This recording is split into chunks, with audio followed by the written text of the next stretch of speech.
Way fast, buddy, way fast. The guy in the downwind right here, what exactly are your intentions? Don't fight it, easy. Easy? Ridiculous. Well, he's not going to cross at 2,000. Why does he say he's crossing at 2,000? I don't know, he's like maybe 1,000. Man. Oh, he's down on the ground now. I don't see him now, no. Okay, he's on the taxiway.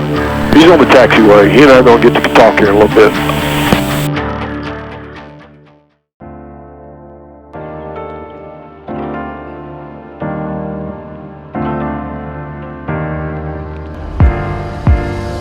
Good old Saline County Regional, Gate 1. Preferred gate for me. You know, I think most of the guys like Gate 3, but I'm a Gate 1 guy. Get to drive by and see the airplanes and check up on the gossip at the airport.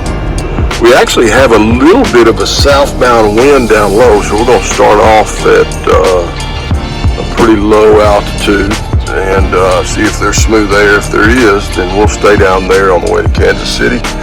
If not, we will climb. What is that beautiful frame that Justin just threw in there?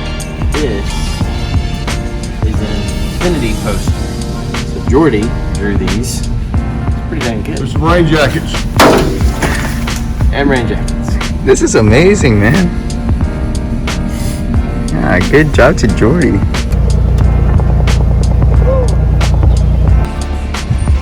There you go, brother. So, we use avgas or jet? Avgas. We could use jet and go really fast for a really short period of time. What's the main difference? I'm gonna let Justin answer that one.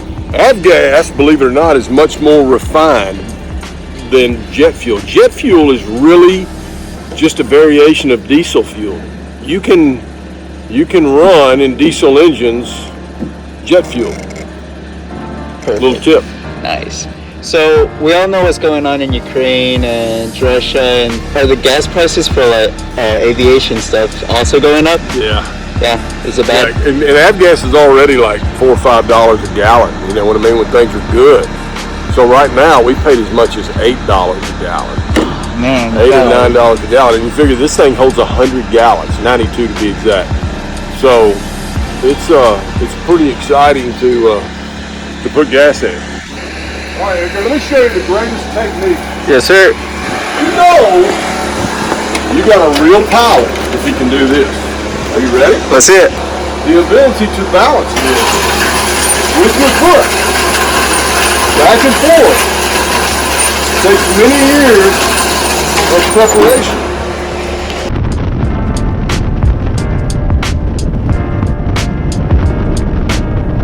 It'll be fun, man. We're light.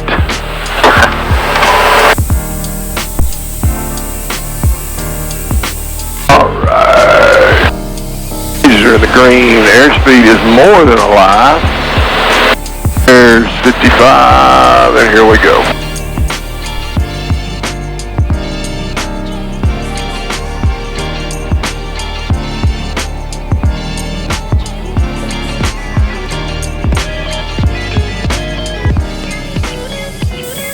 County traffic, stationary 254 Charlie Sierra departing to the northeast, last call lane. So why are we traveling so low today? Well, we have a little bit, well, we really don't have much of a tailwind, but we've got as soon as we get above 6,000 feet, we get a blistering headwind. It's kind of weird. Kind of an anomaly. It's just like there's no wind at 6,000. At 4,500 we have a little bit of a tailwind. At 8,000 and up we got like a 20 knot headwind. So I figured we'd just try as long as the air stays fairly smooth. Yeah, this isn't bad. It's just a slow little rock. We have a little bit of a tailwind right now. It's 20 knots, but it's primarily coming from our side. But you know, if we get up a little bit, if we were down actually a little further, we're VFR, so we might descend a little bit once we get over flat ground. It just means that the wind is pushing from behind us, right? That's right. That's all it is. Just simple. Just the wind behind instead in front. Gotcha.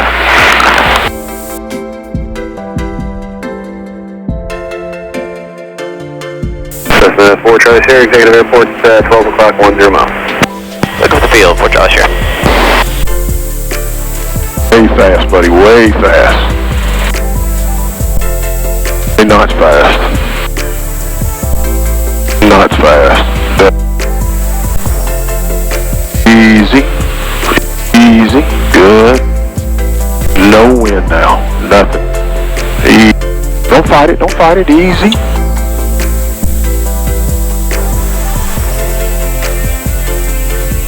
Easy. Into the wind. Oh, Where are you parking at? Man. Good job, Alex. You did. Kinda. Jeez. Dude, way too much energy in. So what's the combat for that? Because that, I felt like we were dropping really fast. You're about 10 knots, 15 knots slower. And so when you do that, you just don't have that much authority. You know what I mean? The airplane's more sluggish. All right, guys, I'll go get us a car. Yes, sir.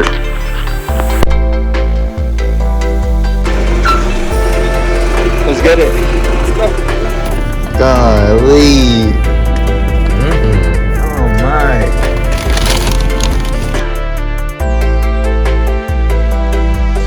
Alrighty, boys. We're here. Let's get it. Rolling. Let's do this, boys.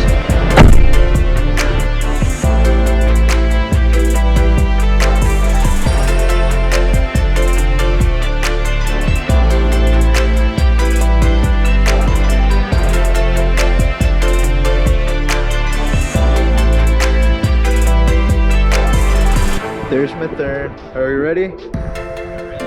Let's get it.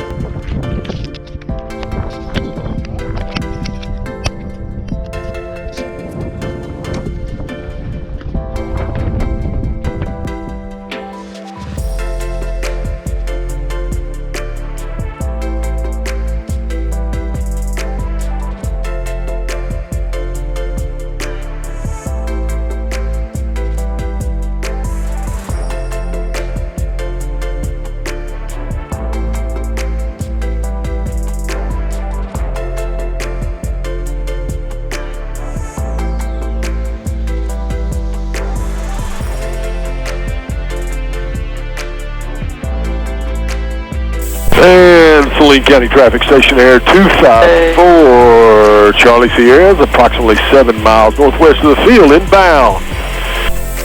Runway 02, full stop. Saline. It'd be a great podcast, boys.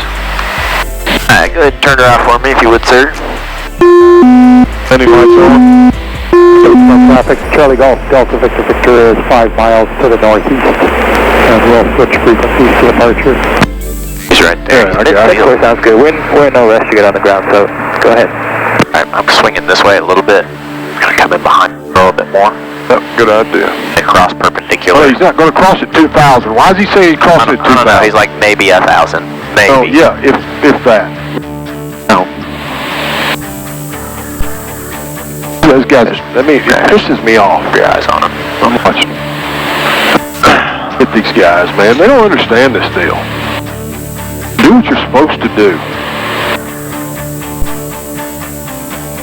Saline County Traffic Station Air 254 Charlie Sierra crossing midfield at approximately 1,750 feet. We're going to enter the downwind for 02. Saline. Where's he going? I don't know, dude. You don't know. No idea. And you know what? He's incredibly low. He's barely at pattern altitude going right over the top of that tower. She's going to clear it by a couple hundred feet, but man, look how low. Look how... I've never done that. What are you... The guy in the downwind right here, what exactly are your intentions? We're just taking some aerial photographs of the airfield. We're going to stay, as I said, stay over 2,000.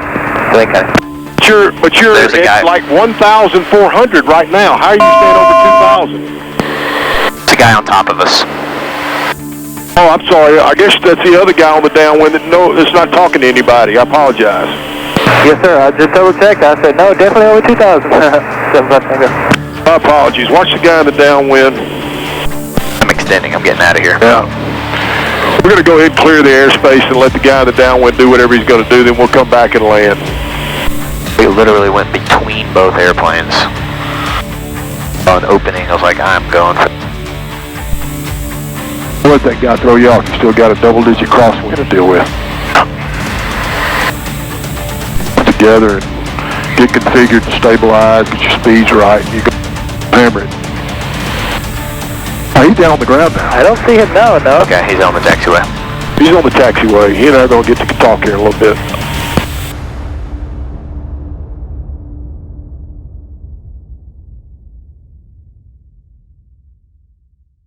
Alex.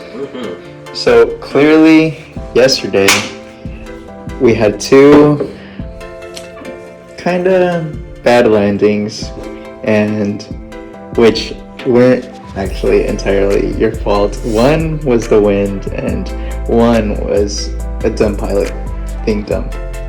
How stressful can you be with like circumstances that you can't control and having to land? For me, and I think I would speak for the majority of pilots out there, it can become so stressful so quickly that you kind of start to expect the stress.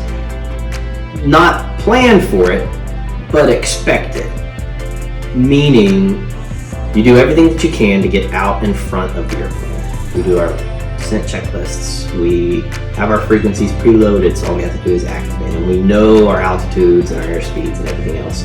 So we try to avoid the stress as much as we can, but we're always prepared and expect it to happen at any given moment. So that when it does, hopefully it's a little less stressful. So yesterday was a great case in point. Everything was as stressful as we thought it would be with the crosswinds and all that. Then it calmed down right before touchdown, right when we got into ground effect.